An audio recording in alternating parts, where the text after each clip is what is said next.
Salam izləyiciləri, bugün sizlərlə belə bir mix sualının izahını paylaşacağım. Hansı ki, keçid eləyək sualımıza. Sualımız budur, müstəvilər arasındakı bucağı soruşur bizdən.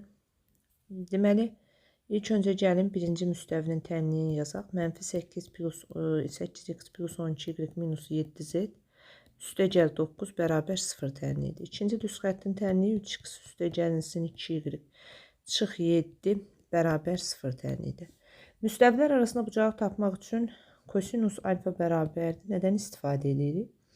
Əvvəlcə deməli bunların normalları olan vektorların uzunluğunu məxrəcə yazırıq.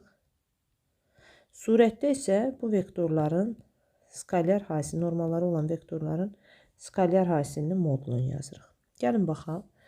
Əvvəlcə bunların normallarını mən sizə deyim. Birinci müstəvi tənliyinin normalları -8, hansı ki 12 və -7-dir. İkincinin normalları isə 3, x-i var, y-i 2, z-i isə 0-dır. İndi gəlin baxaq. Əvvəl bunların uzunluqlarını məxrəcə yazsam, -8-in kvadratı 64, üstə 144, üstə 49. Digərinin uzunluqları 9 plus 4 plus 0'dır da bu da.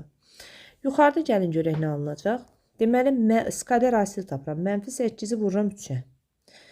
12'ni vururam 2'yə. Plus 7'ni vururam 0'a. -7'ni daha doğrusu vururam 0'a. Baxın, -24 bu ilədir. 12 24 bu ilədir. 0 da bu ilədir. Surət elədi 0.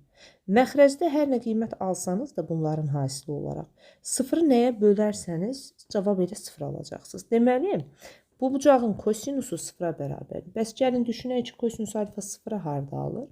Təbii ki, alfanın 90 dərəcə olan qiymətində.